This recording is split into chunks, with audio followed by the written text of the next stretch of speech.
All right. Hello, everyone. Good morning. Um, it's a it's a pleasure this morning to be with everyone. I just want to say thank you for all those of you who are connected. We were having a little bit of technical difficulties, but we're finally connected. So um, let me tell you a little bit about me. So my name is Jorge de Leon, aka Lion. Everybody in San Ignacio knows me as Lion. I've been guiding for a little bit over 15, almost 16 years, and I developed a passion for the Maya hieroglyph writing. I've had some great mentors, and thanks to them, I am where I am today in terms of the understanding of the Maya writing. I think it was fundamental in my growth to meet Dr. Bruce Love, who is an epigrapher, and after working with him and learning from him, building a really great relationship, um, I then came across other great people. You know, Dr. Awe has always been around with us uh, in the lives of many tour guides. Many of us who started guiding, he was always there. Um, Christoph Helmke and, and Yuri. I think those are a few of the people that I can mention. There's many more, but since I'm talking about the Maya writing, I want to just take my hat off and thank them, because without their support, I wouldn't be here now, being able to talk to you about something that amazing like the Maya writing. Um, and today we will talk about Maya hieroglyphs. I will give you an introduction to this, and I'm going to introduce you to how it works, how it is applied, and how far we've come to understanding how the writing was used in the past. Um, you know, but before we go in depth into this topic, let me tell you a little bit about what we're going through in our country. Um, the country of Belize, where the Prime Minister declared it a state of emergency. So there are certain measures that have been taken to safeguard the lives of our Belizeans. Um, the tourism industry has taken a very great hit. Many of us that work directly with the tourists within the tourism industry were affected. There are many people who have lost their jobs because hotels are closed, many restaurants are closed, and it's not only tour guides, but it's also the maintenance crew, the gardener, the ladies that work in the housekeeping, bartenders, waiters, um, the vendors, the ladies working at the gift shops. There's a lot of people that have been affected, and not only in Belize but throughout the world. So I am privileged today to be here sharing this with all of you, and I want to thank you for your support.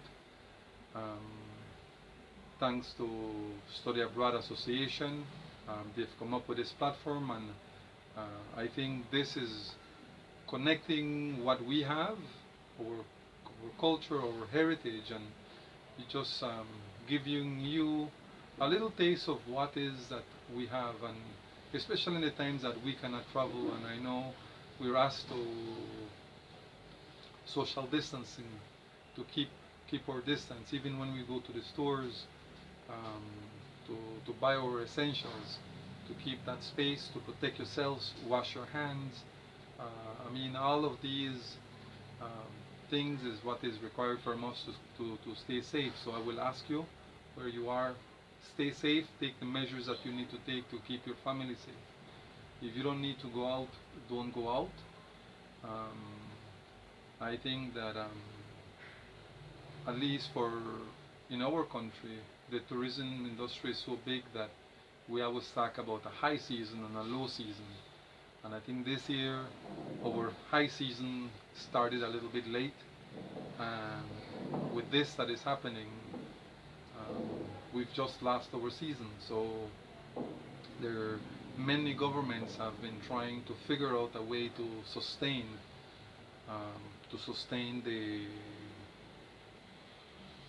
the economy and the people. So I want to thank the government, all the governments, for doing that and taking the measures to protect their people.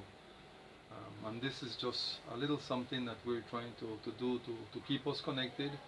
And you know, for those who have been to Belize and have experienced a little bit of the Maya history, the culture, I think that this is a good way to reconnect with what you were introduced by your guides on your visit to Belize. And if you haven't made it to Belize, well, this should be like a little incentive to give you a little taste of what you will experience when you do come and you do experience the Maya history and their culture. So that is what we're going to be doing. And if you have any comments, please leave your comments below, and we're going to try to answer them. So that is all I got to say for now, and we're going to jump into our presentation.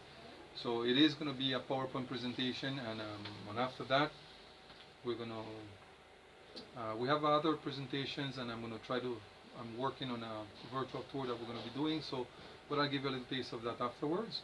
So let's jump into our Maya writing, and please, your comments and questions, please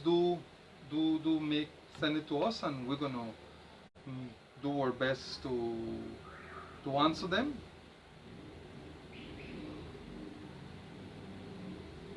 And let me just try to connect this Facebook. All right, so the Maya writing. So today, in our introduction, what I'm going to do is we're going to go into how do you write and read Maya hieroglyphs. So I'm going to give you some tips, and what we're going to try to do today is just take you through the rules that we have so far and our understanding of how the system works and how it is applied. And keep in mind that the Maya hieroglyph system was made for the Maya language.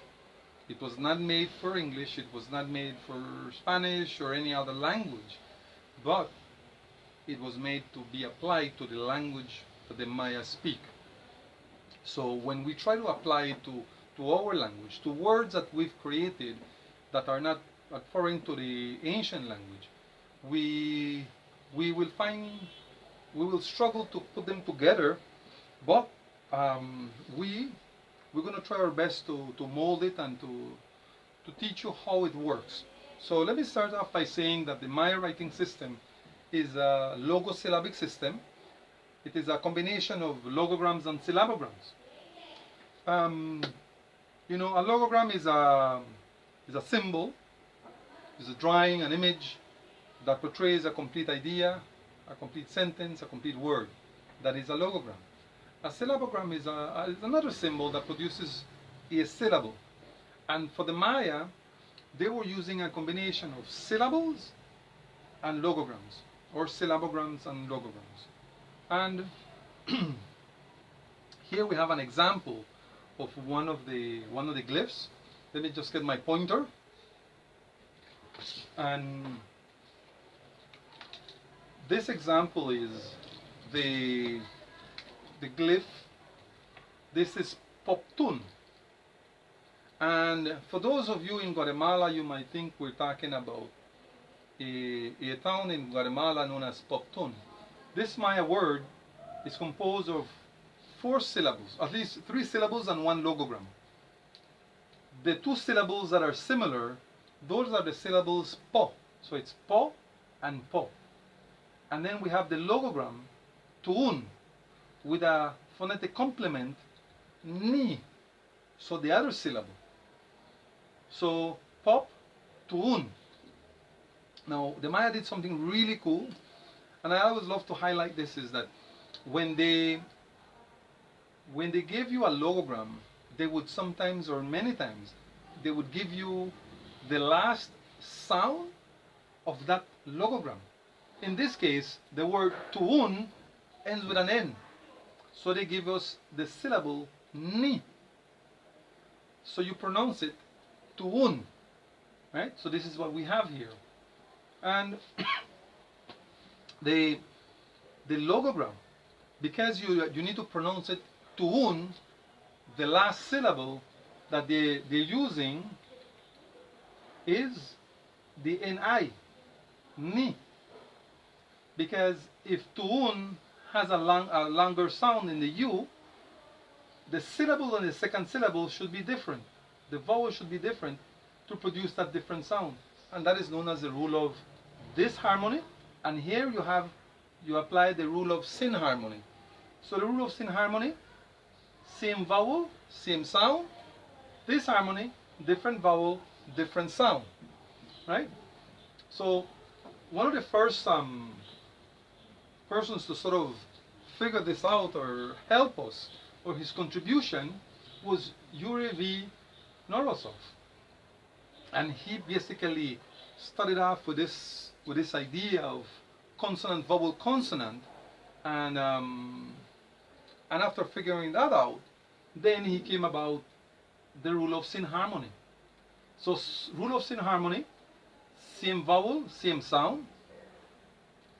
And then the rule of disharmony, different vowel, different sound. So that's basically what you need to remember when writing Maya hieroglyphs or reading Maya hieroglyphs, because this will give you an indication of how your pronunciation of the words is going to be. Looking at the glyphs, figuring out what vowel is there in the first one and what vowel is in the second one, that will give an indication of how the first vowel should be sound or should be pronounced. And that will then bring you to understand how it's put together. And always, once you write the word and you put it into, you break it into syllables, each of the syllables, you will then take the glyph and you will write the glyph, always starting in the upper right corner, or on the upper left corner, sorry, or on the left. So here it's upper left, and you go up, down, and then you go back up, and then it's a big logogram, and then you go down again to the syllabogram on the bottom. So you go 1, 2, 1, 2. That is the order of this particular glyph was written, right? And I want to also highlight that in the writing system, in the Maya hieroglyph system, every phonetic sound has more than one symbol to produce that sound. So ma, for example, this is ma, this is also ma, this is ma, and this is ma. So there's 4 ways or 4 symbols to write ma. And you, the scribe, decides which one you will use. Whether you want to use this one, or this one, this one, or this one. So you choose what you're going to use, and then that is how you're going to be able to put it together. Now, the order of putting the glyphs together, and also remember, the lines need to be touching. You could start off, if it has 3 glyphs, it's go 1, 2, and 1 on the bottom, so that's 3, 1, 2, 3. Or you could do a large one on the top, 1, 2, 3. Or you go left, 1, and then 2, 3, up, down. So there's 4 glyphs, 4 glyphs, 4 glyphs. So the order changes, right? But you notice, I always try to keep them in a little box. Here, you see, 2 glyphs. So you could do left, right, up, down. Or you could do 3 like this, 4, 3. So different shapes on how you could put it together depending on how long is your word. The order of reading the glyphs, you start off from the top and you go left, left, right. You go down, left, right. You go down, left, right, left, right, left, right, left, right. You come back up and then you go left, right, left, right, left, right. When you have 4 columns or 4 double columns, then it's no problem. The problem is when you don't have space. So artists will write around the image of a king. They will make use of the spaces by the leg, above the shoulder. If it's an altar, it's an around. They're going to put it in a circle. So they will find areas of them putting those glyphs, and so you end up with 3 lines or like a T. So different ways of doing it. Now here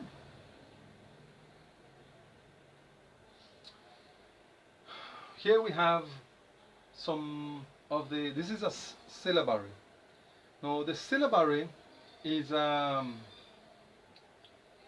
list of glyphs that are there to represent the sounds of the vowels, the sounds of a combination of consonant vowel, ba, be, bi, bo, and bu, cha, che, chi, cho, and chu. If you notice, a has 4 symbols, e has 3 symbols, e has 2 symbols, o has 3 symbols, and u has a whole bunch of them.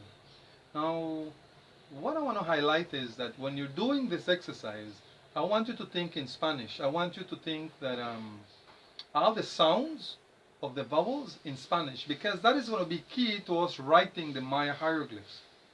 So, a, e, I, o, u. And then you have ba, be, bi, bo, and bu. Has no relationship with. In our system, you see the B, and the B repeats itself, and the B repeats itself, so you could see the B. The only thing that changes is the vowel. Here, ba, you could choose one of the 3, be, one of the 2, bi, bo, and then bu. Then you have cha, che, chi, cho, and then chu. And then some of the things that some of the people love is the glottal stops. Or some people don't like them because it's hard. And modern languages don't have glottal stops anymore. Most of them don't have them anymore.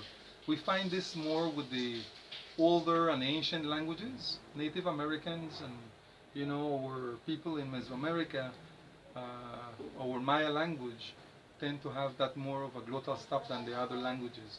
So this would be cha. There's no che, nor chi. There's a cho, but there's no chu. Then there's ha, he, hi, ho, and hu. Ka, ke, ki, ko, ku. And there's ka, ke, ki, ko, ku. Right? So we see how that works, and these are the glyphs that we're going to be using to write. Right? So here we have there's pa, pe, pi, po, pu. There's sa, ta, and then ta, and then tsa, and tsa, wa, sha, and then ya. And that's the end of the syllabary. And that is what we're going to be using to write your names.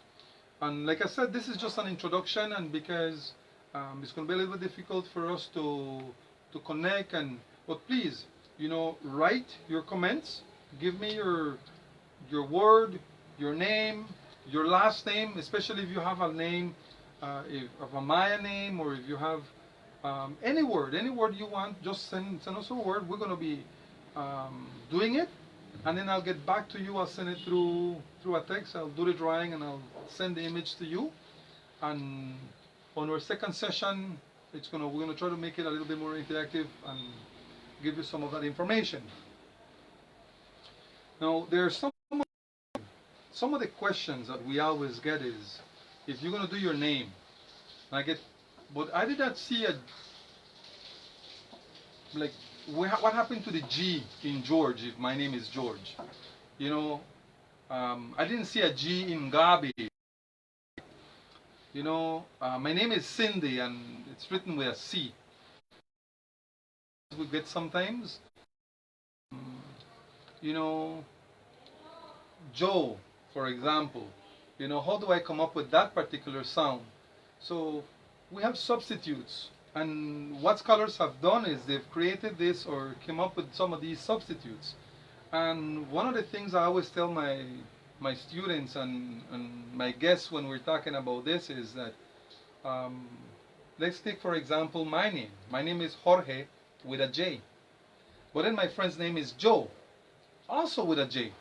And if you notice, when you put those two names together and you ask people to read them, they read them as Jorge and Joe, and they give the same letter two sounds.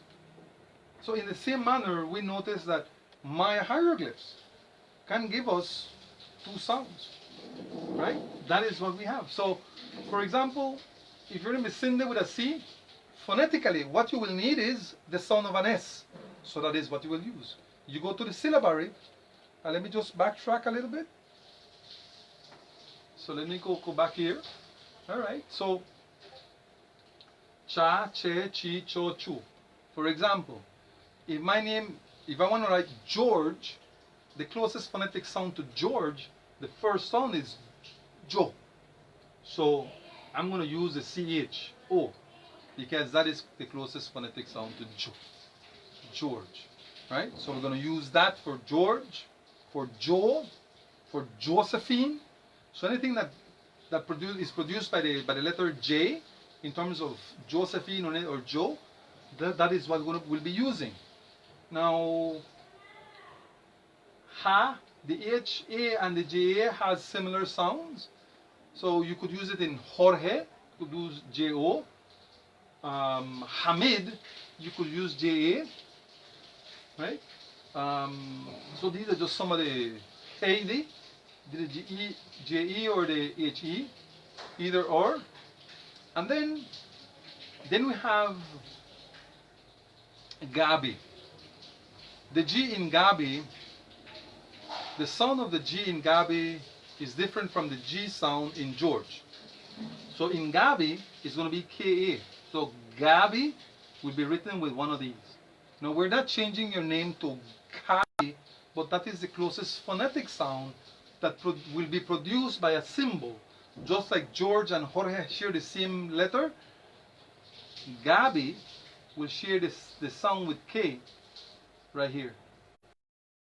Gabi will be written with a K. So Ga, Ge, Gi, Go, and Gu. Those are the sounds that will be substituted. La, Le, Li, Lo, and Lu will be substituted. So instead of saying La, you're going to say Ra, right?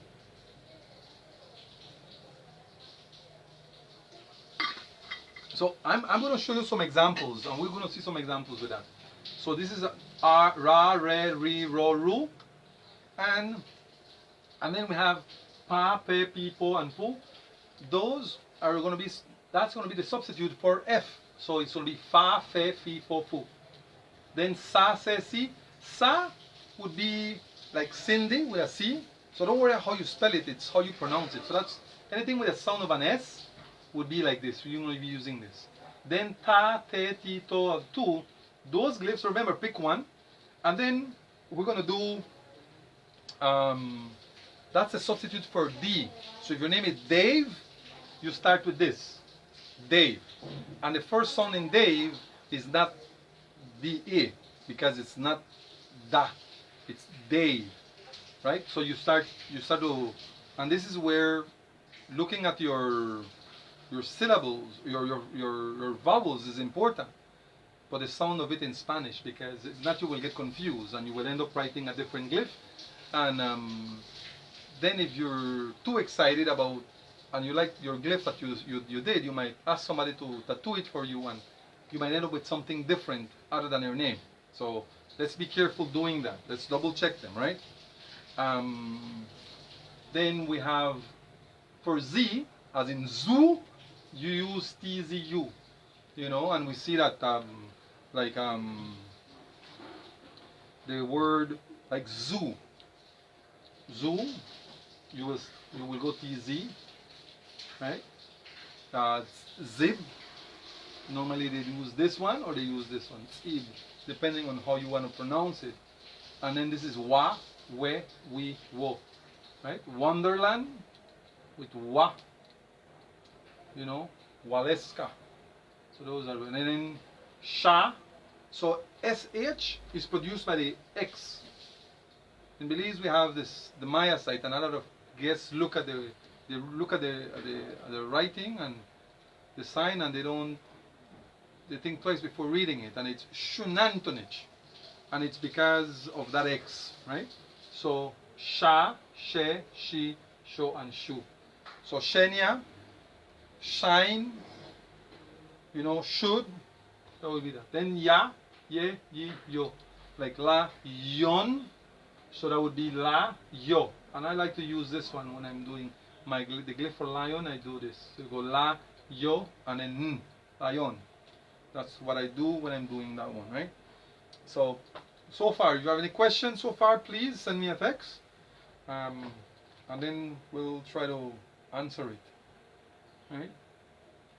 So I did this example because this gives you and I wanted just to show you that in Yah, you could go Yah with Y-A-H-A, the A is silent, and Y-A-J-A, and the A is silent. So you could do one glyph here, one glyph here. So you pick one of this, and you pick one of these to create your glyph. You pick one of this, and one of this, and you create your glyphs. And then you could also rotate them, right? Like this one, you could put it on top. Not standing up, but you could lie down on the side. And give it a shape of a little box. So this is my final product. Yah. And there you have your glyph. Right? And then Yah. So here you go left, right, and here you go up, down. So the choice of how you do it is, it's up to you.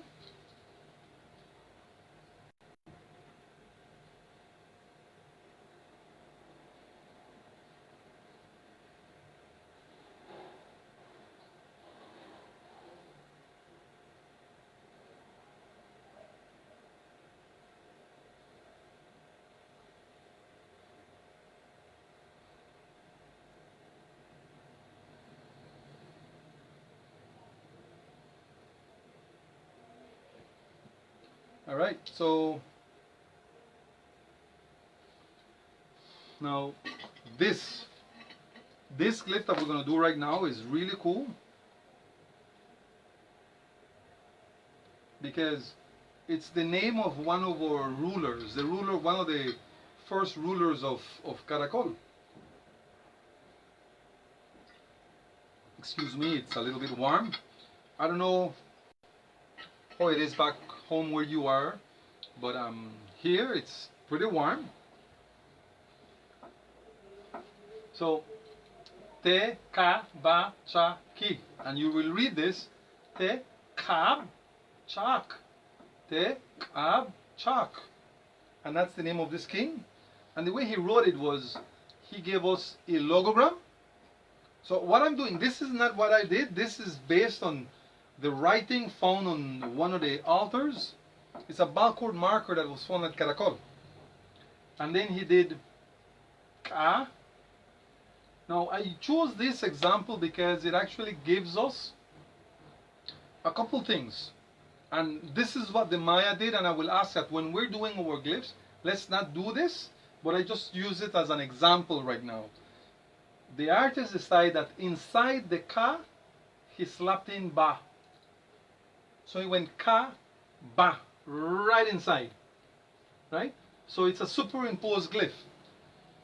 And then Cha, so he went up, down, or over, or on top, and then went to the top, and then went to the bottom. So Te Kab Chak, and that is the name of the first ruler, one of the first known rulers of the site of Caracol.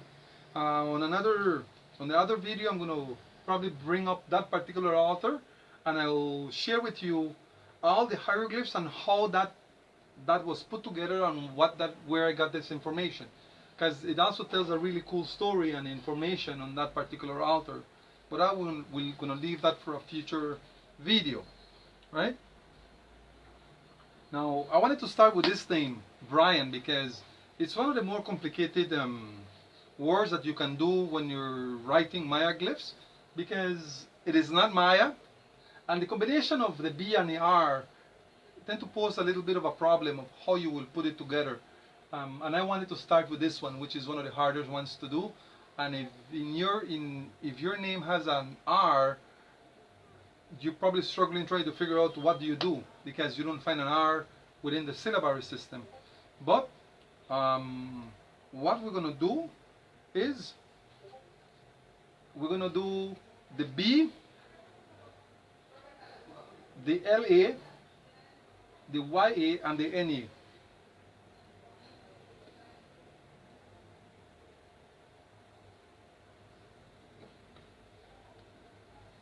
And that is how you would break it into syllables. So every word, if you have your name, write your name, and let's split it into syllables. So you go bra, yan. Remember vowel, so the vowel is silent, this vowel is silent. And this is where normally it's a rule of Disharmony, this should be silent. But because we're bending the rules to try to create this word with a system that was not made to write English, or, you know, we're stuck with this. So you go bra, yan. And that's what we're going to do for Brian. And then we're going to take, these are the symbols for ba, these are the symbols for la, these are the symbols for ya, and then na. So you take one of each, and then we're going to put them together. Right? That is what we're going to do.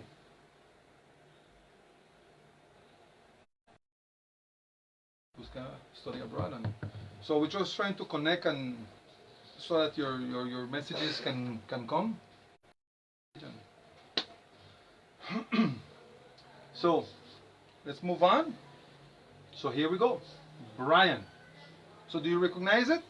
Let me just bring it back. So I took one of this one. So bra. This is bra. B and ra. Remember I said the L becomes the R? So here we have bra, ya, and then na. And you read it, bra, yan. Bra, yan. Right? And there you go. That's our first glyph. So if you're trying to work on your name, we will try to help you out. Write us, and then we're going to try to figure out how to get that drawing to you.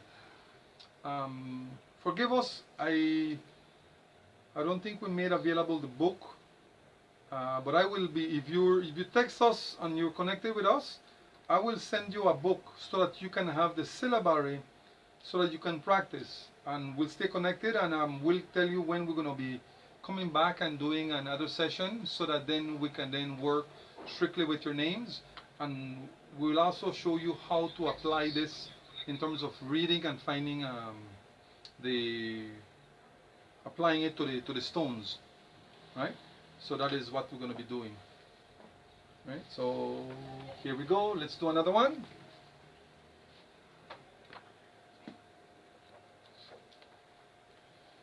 All right. All right. Thank you for being connected.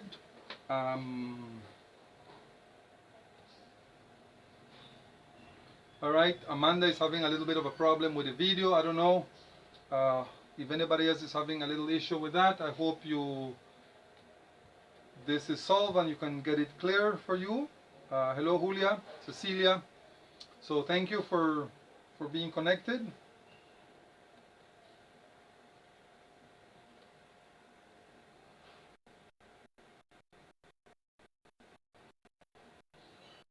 Alright, so let's do another one. Let's do Anna. I'm thinking small word because it's easier when you do short words, just to practice, just to get the hang of it. So Anna, you split it into two syllables. You go a, na. Very easy, very simple. And then you end up with a and na. So you choose one of this and one of these, and then you put it together. Slapping them together means that you can use this one and put this on. Well, this is going to be the second syllable, so he should go after. So if you're going to use this big one, you could go a, and then na could either go to the right, or it could go on the bottom. You go up, down, or left, right. If you choose one of these three, which are smaller, and you put it on the face, you could either go a, na, or go on top. and now you go up, down, or left, right. So just to give you an idea of how to put it together, and I always try to have your lines touching each other. That way they make that connection, and then you know that that is one particular glyph. And we're gonna have examples of those in the future.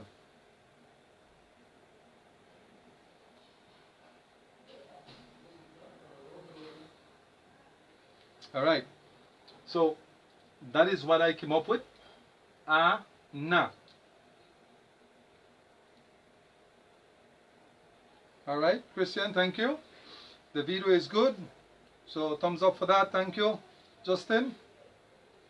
All right, so we're going to continue with another one. I'm going to do another one. Again, this is just to get us started, to get us into it. And this is Alan. So we take Alan and we split it into 3 syllables. So you go A, La, Na. And then those are going to be, again, I'm going to give you this. So here we go. You take one of the A, La, and then the Na. So that would create the word Alan. So first, it would be splitting it into syllables. Again, take your name, split it into syllables, and then we're going to move on from there. So we do that. And once you choose one of each, you end up with a final product that looks something like this. And then it's going to go A, La, Na. And you read it Alan because the A is silent. Right? That is what we're going to do. We'll do another one with an R sound. So we're going to do Maria.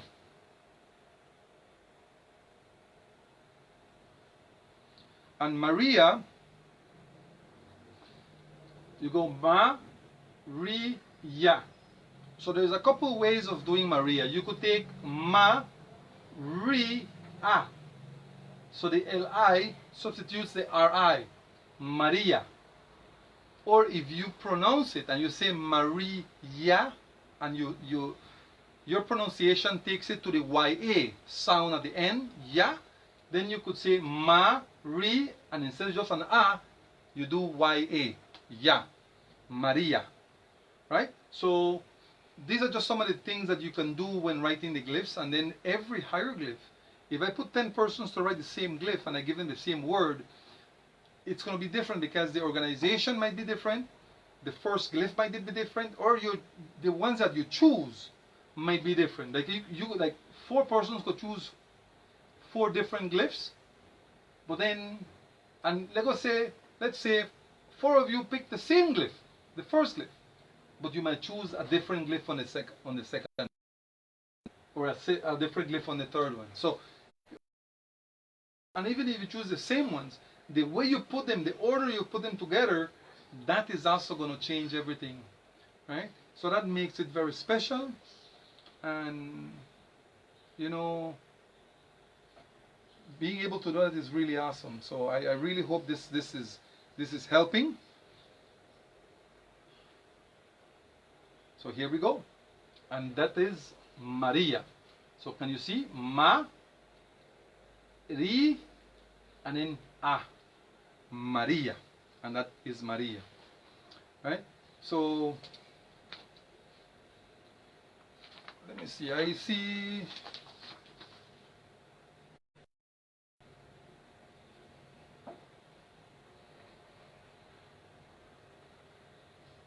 I got a marker or a pen.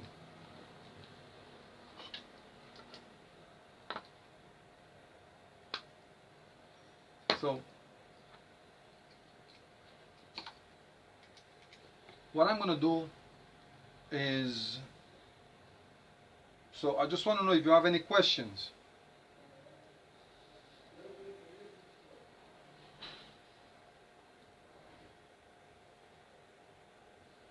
Any questions on your end?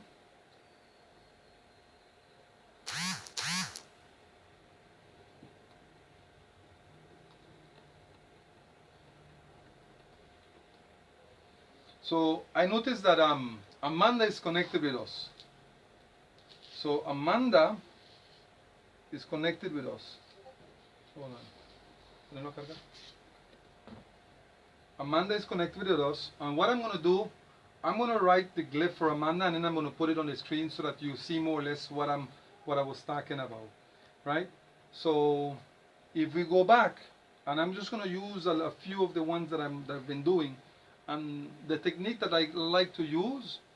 So first you visualize, you look at your glyphs, and you choose what glyphs you're going to be using, right? And then you put them together. In my head, I can see what the M looks like, what the A looks like, what the NA looks like, and what the TA looks like. So based on that, then I can do my glyph, right? So I'm going to make my main glyph the Na. So I'm going to start off with that one.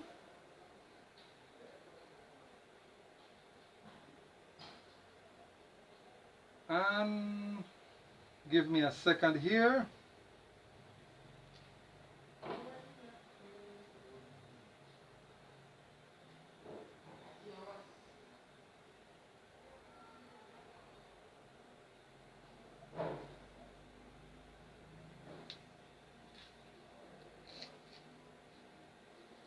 Okay, I'm going to ask my son to just kind of help me out. I'm going to put this out so that you can see.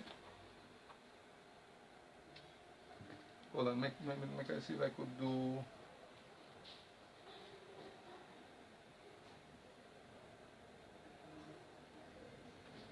All right.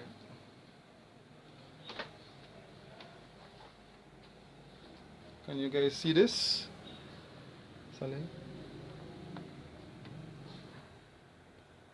All right, that is Amanda.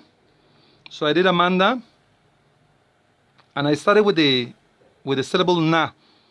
So right now I'm going to do the other one, and I'm going to, as I'm doing it, I'm going to be putting it so that you can see. So that is my technique, right? So I start with that one. Not that is the first one, that is the third syllable. That means that I have another syllable, 2 syllables before that, and one of the last syllables. So what I'm going to do with that is, I'm going to use the Ma and the A.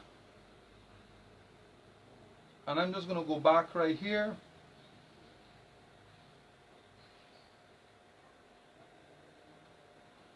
I'm going to use that Ma.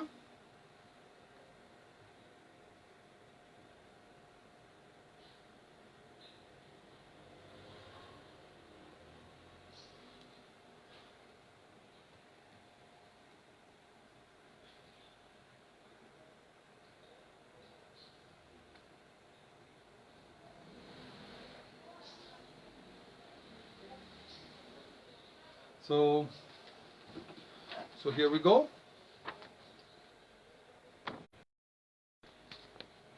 All right, so I did my Ma, and then I'm going to do my A right now, and my A will come.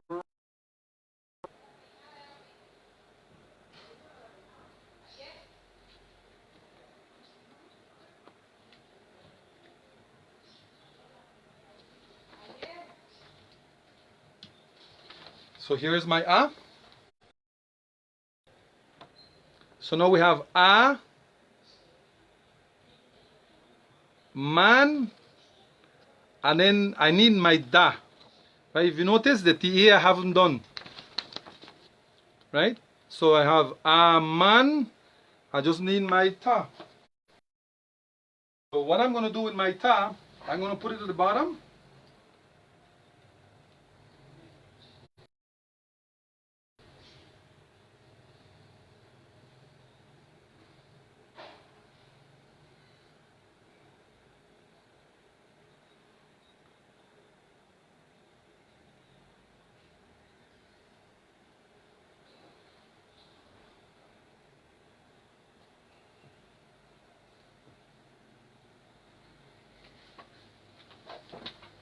All right, check this out.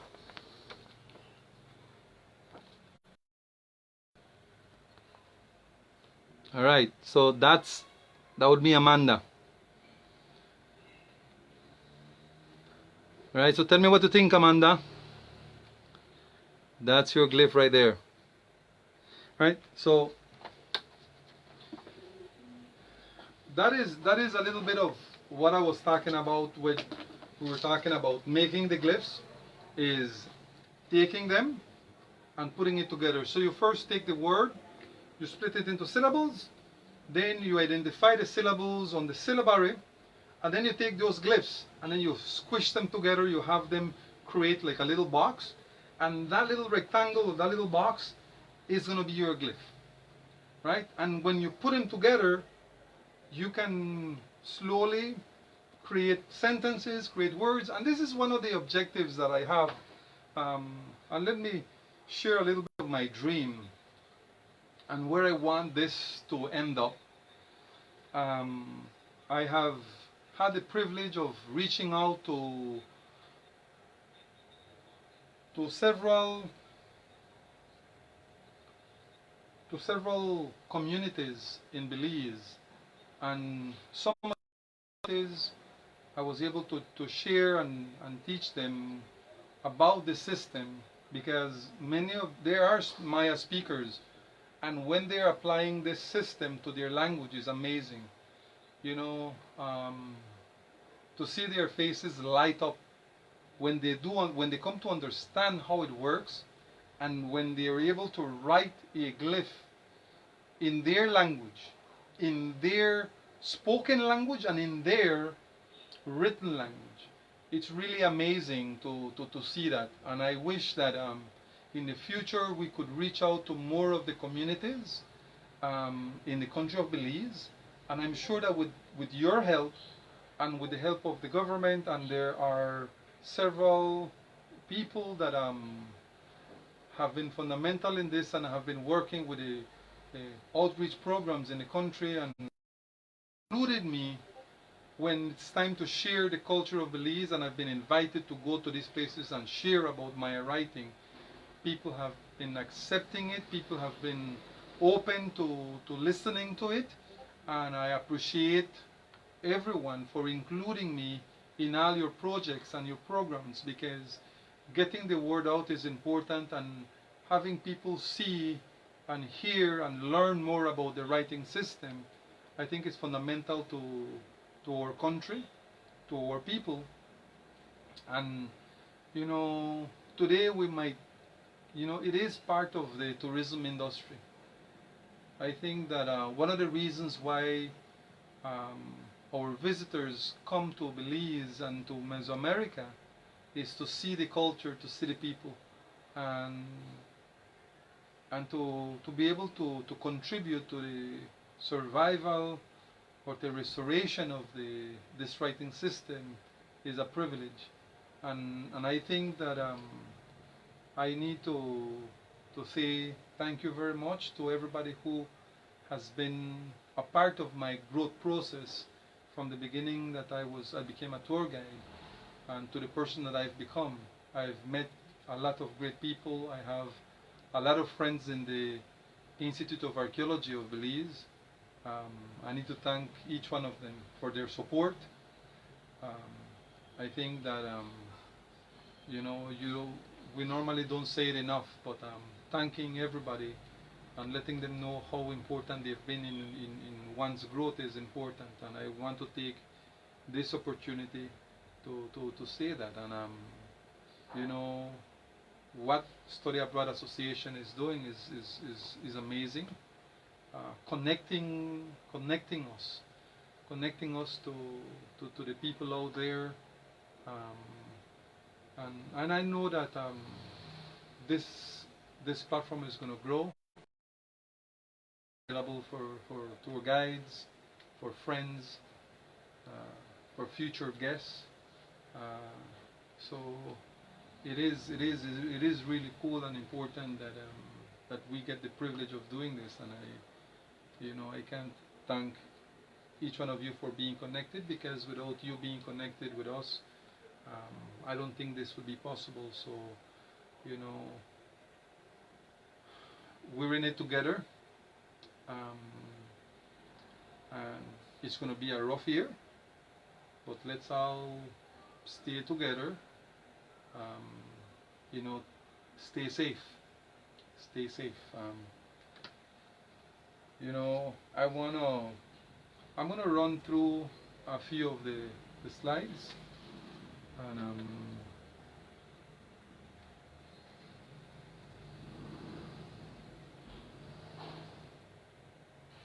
all right. So here we have a word.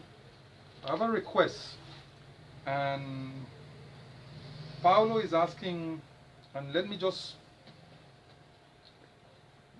write it for you, and then I'll show you. This is how we do it, and thank you for asking. And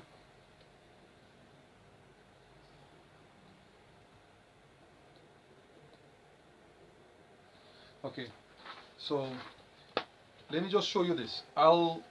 That's how you would break that into syllables. So you take the word vegan and you will break it into syllables, and you will have the closest phonetic sound to V is a B, because there's no V in the syllabary, but VB would be the closest one. So you go vegan, right? So that G, remember I talked about G in Gabi, Ga, so that would be the K. So to create vegan, let me just do it quickly for you. It's gonna be vegan. Okay. I will not use. In fact, let me use the same na that I used prior. Let me use the same na.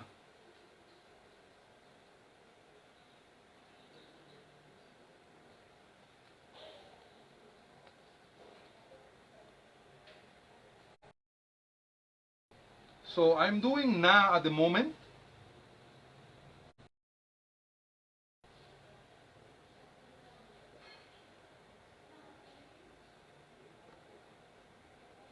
So I did na. Then I'm going to do B and Ka. So it's vegan, right? So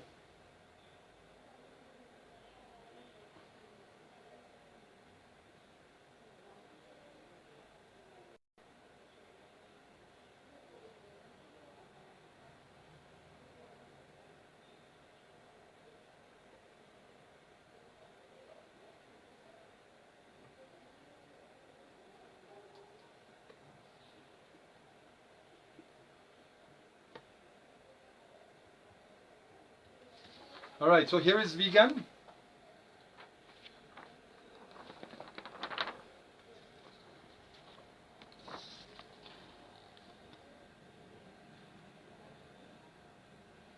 All right, so vegan. So you go 1, 2, 3. I number it so you know which one is which.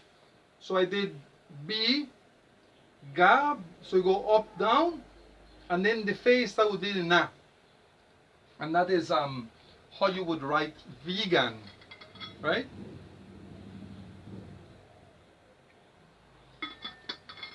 So tell me what you think about that one. And like this, even when we're off, send your text, send your words, and I'm going to work it. I'm going to work on it, and I'll send them to you, right? We've been on the air about 50 minutes now, so I just want to thank everybody for being connected. And if you have any questions, how can we make this better? You know, I'm working on another presentation, and as soon as I have it ready, I'm gonna run it through with everybody, and I think I'm gonna be able to do a little tour of Shinantunich. So I've gathered some of the images, I have it almost set, and then we might be able to do that. It's gonna be amazing. And we will do another session on glyphs, but this time what I'm going to do, if we need to go over some of this and do phase 2 of this and you're interested, let us know, and we will be connected, and practice makes perfect. right? This system, the more you practice, the better you get at it, and the easier it's going to become, right? So I want to thank you all for being with us today. You know, I appreciate you a lot for doing this. Study Abroad Association, thank you for allowing us the opportunity to connect and to, you know, take our knowledge, our passion to the world. I want to thank you for that. We really can't wait for you to be back in Belize, and if you haven't come, uh, we're here, and when all of this is over and it's safe for us to travel and to congregate, come on down, and you know, so that we could spend some time and share and actually submerge ourselves into this amazing culture and this amazing country. You know, this is just a little taste of some of the achievements of our great Maya civilization. Um, we are gonna, one of the other topics I want to talk about is Maya numbers. So an introduction to Maya numbers and how it works. I think that should be our next one. That way we give you all a little break for all of this glyphs to set in, for you to observe what you've just heard, and we're gonna do Maya numbers. And after we've been introduced to numbers and we have a basic understanding of how that works, then we're gonna move over to calendars, because I really want to share some of the myths of our calendars and some of the difficulties of how these calendars work, especially the Tzolk'in calendar, which is probably one of the most complicated calendars that the Maya had. That would be the 260-day calendar. So we're going to talk about that particular calendar and how that works. We're also going to probably talk a little bit about the Hab, which is the 365-day calendar, which is very basic, very easy, I think. And then the land count. Once we've done the introduction, we'll probably do the calendar, and then on a separate session, I will teach you also how to convert Maya calendar dates, Maya land count dates to our dates, and also, excuse me, also your birthday to Maya calendar format. So that's all in the future, so stay connected, and just look out for when we're going to be live with you again. I want to thank you, and let me just see if we have any other text that we need to read out. And